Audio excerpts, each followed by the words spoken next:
Hi guys. ప్రతిసారి ఎట్లంటే నేను అది ఇది ఏం ప్రిపేర్ చేయకుండా ర్యాండమ్గా చెప్పినా కానీ ఒకేసారి కొంచెం హోంవర్క్ చేసి ముందట పెట్టుకొని స్టెప్ బై స్టెప్ చెప్తామని మైండ్ మ్యాప్ చేసుకొని చెప్తున్నా. సో మహాభారతం అందరి క్యారెక్టర్స్ అవి ఇవి చూశాక every character that says something, it describe something which is new and relevant. Everything is significant. అంటే ప్రతిదీ సిగ్నిఫికెంటే. అది వాళ్ళు తక్కువ వీళ్ళు తక్కువ, వీళ్ళు గ్రేట్ వాళ్ళు గ్రేట్ అని మనం అనలేం. ఎందుకంటే ప్రతి క్యారెక్టర్కి ఒక స్పెషాలిటీ ఉంటున్నట్టు. ఎగ్జాంపుల్ సన్ యొక్క స్పెషాలిటీ సన్నే, వాటర్ యొక్క స్పెషాలిటీ వాటరే, స్కై యొక్క స్పెషాలిటీ స్కైదే, మూన్ యొక్క స్పెషాలిటీ మూన్దే. సో వేరియస్ క్యారెక్టర్స్ చాలా ఉన్నా కానీ అందులో ప్రతి ఒక్క క్యారెక్టర్ కొంచెం డామినేషన్ సన్లా చూపించినా కానీ ప్రతిదీ ఇంపార్టెంటే అన్నట్టు.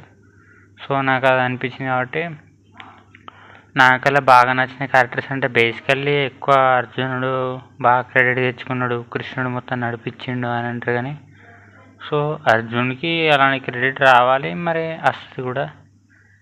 సో నాకు బాగా నచ్చిన క్యారెక్టర్ అయితే కర్ణుడిది. ఇబ్బందులు పడ్డాడని సింపతి అని కాదు, కానీ మా బావకి అర్జునుడు అంటే బాగా ఇష్టం అంట. సో నాకైతే కర్ణుడు అర్జునుడు ఈక్వల్ అని చెప్పలేం, కానీ 70-30 ఇస్తా. సో అట్లా ఇష్టం. అందుకే నేను ఛానల్ పేరు కూడా రాధే అర్జున పెట్టిన. కానీ సో రాధేయుడు కాబట్టి కర్ణుడు, అర్జునుడు కాబట్టి సో సెకండరీ పెట్టుండే. సో టాపిక్స్లోకి వెళ్తే అర్జునుడు. Everyone is like Arjuna when they are in some confusion. ఒక కన్ఫ్యూజన్ ఉన్నప్పుడు ఒక అర్జునుడే అన్నట్టు. కాకపోతే అర్జునుడికి అంత తెలిసి కూడా కన్ఫ్యూజన్లో పడిపోయిండు. కాకపోతే మనకి తెలుసుకోవడానికి ఇంట్రెస్ట్ లేకుండా మన ఒక కృష్ణుడు లాంటి భావన ఒక వ్యక్తి లేకపోవడం వల్ల మనం ల్యాగ్ అయ్యి ఎక్కడో ఒక దగ్గర స్టక్ అయిపోతున్నాం అన్నట్టు. అక్కడనే మిగిలిపోతున్నాం. మన పొటెన్షియల్ మొత్తం బయటకు వస్తలేదు. మనం ఏంటో మనం తెలుసుకోలేకపోతున్నాం. మనల్ని మనం నమ్మలేకపోతున్నాం అన్నట్టు. మన మీద హోప్స్, ఎక్స్పెక్టేషన్స్ పేరెంట్స్ పెట్టుకుంటారు, లేకపోతే మన ఫ్రెండ్స్ కొంతమంది ఉంటారు కదా, very close to our heart, వాళ్ళు పెట్టుకుంటారు అన్నట్టు. You can do something better, you can create something some wonders అని అట్లా అంటారు కదా. అట్లా వేరేటోళ్ళు పెట్టుకుంటారు, కానీ మన మీద మనం అట్లా పెట్టుకుంటాం అన్నట్టు.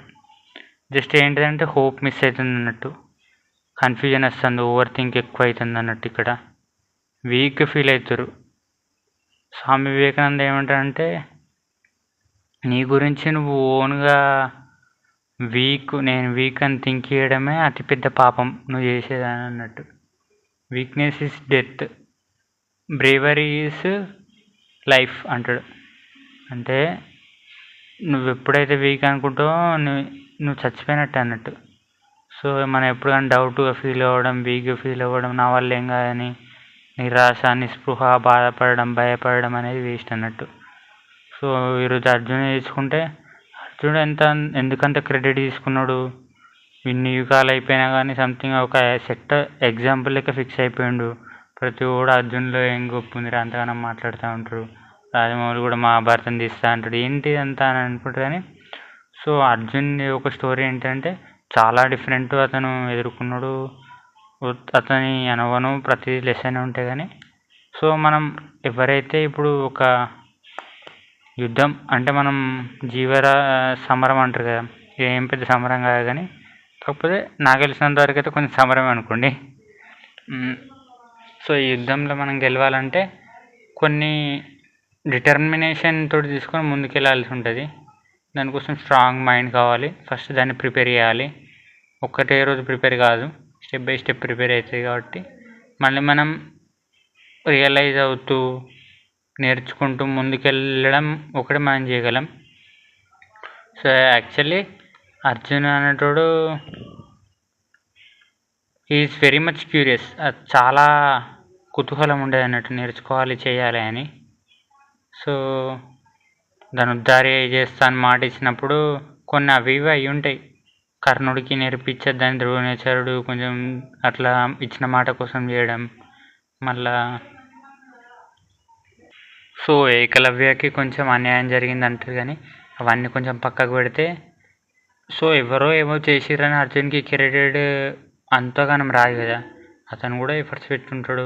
అతని గురించి అంత తక్కువ చేసి మాట్లాడడానికి నేను ఏం కాదు, కానీ జస్ట్ నేను అర్జునుడి గురించి, అర్జునుడు ఎందుకంత గొప్పగా అవ్వడానికి గల కారణాలు ఏంటిదని చూద్దాం. నేను నేర్చుకునే ఏంటో నేను చూసి రియలైజ్ అయ్యి ఇలా మన లైఫ్ కూడా ఉంటుంది మనం కూడా అని తెలుసుకోవచ్చు.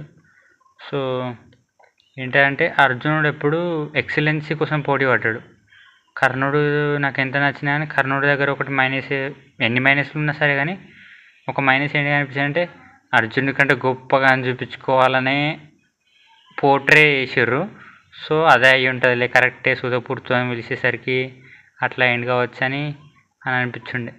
అర్జునుడు మాత్రం ఎప్పుడు ఎక్సలెన్సీ కోసం మంచిగా ధ్యానం చేయడం, విద్యను నేర్చుకోవడం, సవ్యసాచి అని పిలుస్తారు, అంటే 2 చేతులతో సరిగ్గా వాడుతూ ధనస్సు యూజ్ చేయొచ్చు అన్నట్టు, 2 చేతులతో సరి సమానంగా. సో అట్లా చేయొచ్చు. ఒకరోజు అన్నం తింటుంటే ఏమవుతుందంటే అందరూ అన్నం తింటారు అన్నట్టు, అర్జునుడు తినడు అన్నట్టు. తింటుంటే బాగా ఆడిపచ్చి దీపాలను ఆరిపోతే అన్నం మధ్యలో ఆగుతాడు అన్నట్టు. సో తింటుంటే ఒకటి అనిపిస్తుంది, అన్నం ఎక్కడుందో తెలుసు, నోరు ఎక్కడుందో తెలుసు, ఆయన కలుపుతూ ఉంటాడు, తింటూ ఉంటాడు. కాకపోతే అప్పుడు అతను అనుకుంటాడంట, చూసినావా నేను ఎక్కడన్నా ముందు కలిపి తినగలుగుతున్నాను అని అనుకుంటాడంట. సో నేను కూడా చీకట్లో బాణం వేయగలను, అది ఎక్కడుందో చూసి శబ్దం వల్ల అని అనుకొని ప్రాక్టీస్ చేస్తాడు అన్నట్టు.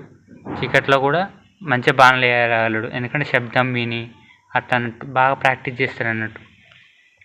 సో ఇక్కడ ఏంటిదంటే కుతూహలం, ఇంట్రెస్ట్ ఒక పని చేస్తుంటే దాని మీద ఇంట్రెస్ట్ చూపించడం, మన లైఫ్లో నుంచి నేర్చుకొని దాని మీద ఇంట్రెస్ట్ చూపించి ఆ స్కిల్ని బాగా డెవలప్ చేసుకోవడం, దాని గురించి వచ్చిన అబ్స్టాకిల్స్ గురించి అంత థింక్ చేయకపోవడు, అవన్నీ వెల్కమ్ చేసేటోడు అన్నట్టు. అబ్బా నాకే ఎందుకు వచ్చిందని ఎప్పుడు ఫీల్ అయ్యేటోడు కాదన్నట్టు. సో ఇంట్రెస్ట్ తోటి ఆ స్కిల్ని నేర్చుకొని ఓపికగా ఆ నాలెడ్జ్ ఏదైనా సరే అన్నీ నేర్చుకునేటోడు.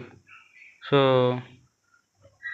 కురుక్షేత్రంలో ఇదంతా వద్దు అని విడిచిపెడదాము అని ఒకటేసారి దిగ్భ్రాంతికి గురయ్యి నేను చేయలేనిగా ఇదంతా సంపూర్ణ నాతోడు కాదని అని కృష్ణుడితో అంటే అప్పుడు కొంచెం వీక్ అయి ఉండే కృష్ణుడు, అందుకే గీతని బోధించి come on you can do it అని అన్నాడు.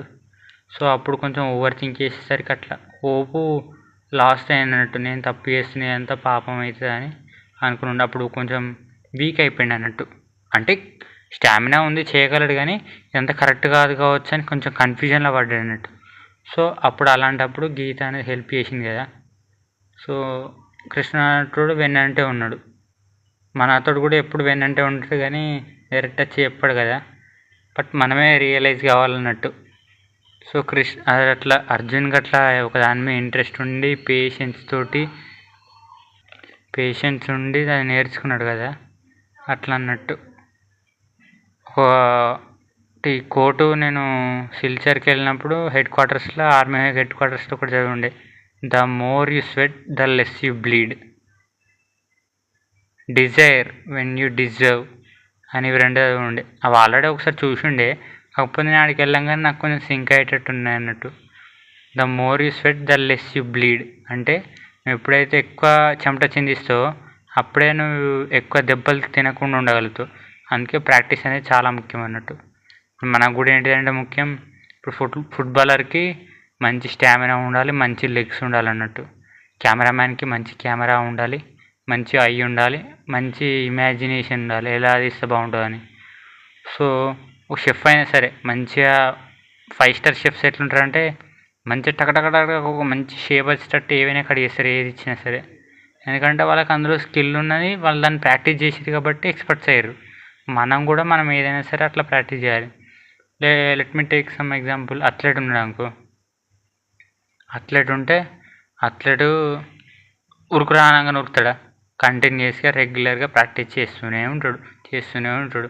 ఈవెంట్ ఎప్పుడున్నా సరే రెగ్యులర్గా చేస్తూనే ఉంటాడు, బాడీని అట్లా ప్రిపేర్ చేస్తాడు, డైట్ మెయింటైన్ చేస్తాడు, మంచి హెల్తీ తింటాడు, పడుకుంటాడు, అన్నీ మెయింటైన్ చేస్తాడు అన్నట్టు. కొంచెం రెగ్యులర్గా కన్సిస్టెన్సీ ఉంటుంది అన్నట్టు.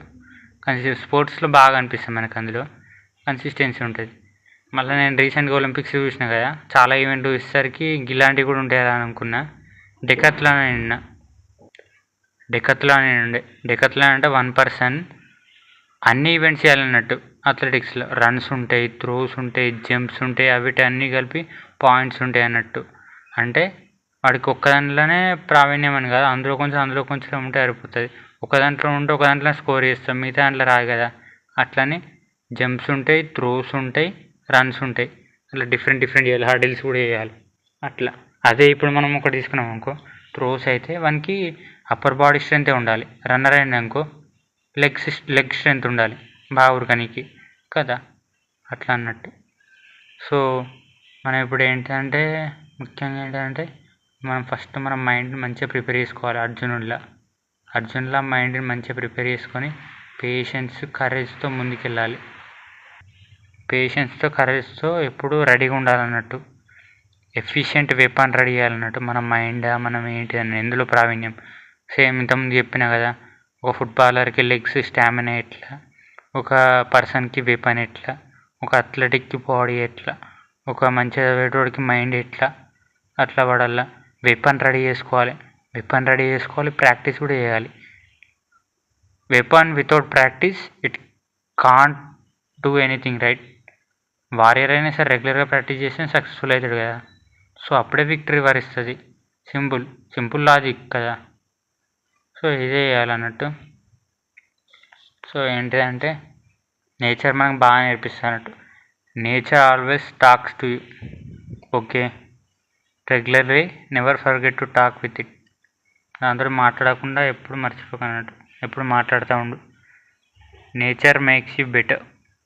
నేచర్ అనేది ఎప్పుడు నేను బెటర్ చేద్దామని ట్రై చేస్తానట్టు. సమ్ ఆబ్స్టాకిల్స్ ఇద్దాం, వీన్ని మంచిగా ప్రిపేర్ చేద్దామని ఉంటుంది అన్నట్టు. మనం ఏంటంటే నాకెందుకు వచ్చింది కష్టం, ఈ అమ్మచ్చి నేను అమ్మ అట్లా అనుకుంటాం కదా. అట్లా ఏమనుకోవద్దు అన్నట్టు. కొంచెం స్మైల్ తోటి ఫేస్ చేస్తూ ఉండాలి. ఎట్లా అంటే మోటివేషన్ అనే పదం మీ డిక్షనరీ నుంచి తీసేస్తే చాలా బాగుంటుందని నా ఒపీనియన్. మోటివేషన్ ఈజ్ నథింగ్ అన్నట్టు. మోటివేషన్ ఈజ్ లైకే రోజు డిగ్రేడ్ అవుతూ ఉంటుంది అన్నట్టు. మళ్ళీ కొత్త నింపంగా కమోన్ వచ్చేసిందిరా అనుకుంటాం, కాకపోతే అది రానే రాదు. అది మళ్ళీ పోతూనే ఉంటుంది. 2 వీక్స్ 3 వీక్స్కి వెళ్ళిపోతుంది. కాకపోతే ఎప్పుడు కానీ ఇవన్నీ మోటివేషన్ లాంటి చిన్న అని తీసేసి ఒక మంచి పదం ఏంటంటే డిసిప్లిన్ పెట్టుకోండి. మనం ఏదైనా సరే షెడ్యూల్ చేస్తే అది కంప్లీట్ చేయాలనే పట్టు వదిలిన విక్రమార్కుల లెక్క చేయడానికి డిసిప్లిన్కి ఒకటి మంచి ఎగ్జాంపుల్ చెప్పావు. రోజు నాకు సింబాలిక్గా ఉండాలంటే సన్ ఉందా, సన్నుకు సండే ఉండదు, మండే ఉండదు, ప్రతిరోజు వస్తుంది. నువ్వు బెడ్ మీద అన్నా వస్తుంది, పడుకోకుండా వస్తుంది, నీకన్నా నువ్వు ముందు లేచినా కానీ వస్తుంది. అది టైం కదా వస్తూనే ఉంటుంది అన్నట్టు. వాన పడ్డా మబ్బులైనా కానీ సన్ రైజ్ అవుతూనే ఉంటుంది. నీకు కనిపించకపోవచ్చు, అది నీ ప్రాబ్లమా మేఘాల ప్రాబ్లమా నాకు తెలియదు, కానీ సన్నుకు ఒక మంచి డిసిప్లిన్ ఉన్నది అన్నట్టు. సో సన్ ఎప్పుడు వస్తూనే ఉంటుంది. మంచి డిసిప్లిన్ సన్లా ఉండడానికి ట్రై చేయి. ఆటోమేటికల్గా మనం సక్సెస్ అవుతాం, మనం అందులో ఎక్స్పర్ట్ అవుతాం, మనల్ని గుర్తిస్తుంది. ఇవన్నీ కన్ఫ్యూజను, భయాలు, బాధలు అన్నీ మాయమైపోతాయి. వన్ డే షెడ్కి వెళ్ళిపోతాయి అవన్నీ. అర్థమైందా? నువ్వు అవి నీతో రమ్మన్నా కానీ అవి రావు అన్నట్టు. సో మంచి మోటివేషన్ లాంటివి ఇచ్చిపెట్టేసి సన్లా డిసిప్లిన్ ఉండడానికి ట్రై చేయండి. ఎన్ని అబ్స్టాకిల్ వచ్చినా కానీ ఒక టైడ్, ఒక వేవ్లా రైజ్ అవుతూనే ఉండాలి, మర్చిపోవద్దు. Rising, never stop. అర్థమైందా? మళ్ళీ లేవడం అస్సలు మర్చిపోకండి. లేచి నిలబడితేనే కదా మనలో ఎంత ఒప్పుకొని మనం ఎంత ధైర్యంగా ఉన్నో తెలిసేది కదా. The more you know, the more you realize. నీకెంత తెలుసు నువ్వు అంతా రియలైజ్ అవుతూ ఉంటావు అన్నట్టు. Okay, face the obstacle. ఇంత చెప్తున్నా. అర్జున్ దగ్గర నుంచి ఇంతగానం నేర్చుకున్నా. ఇంత తక్కువనే చెప్తున్నా, లెంత్ అవుతుందని. సరేనా? Never forget to smile. Be your own reason to smile. Okay, thank you. Be your own reason to smile. Thank you.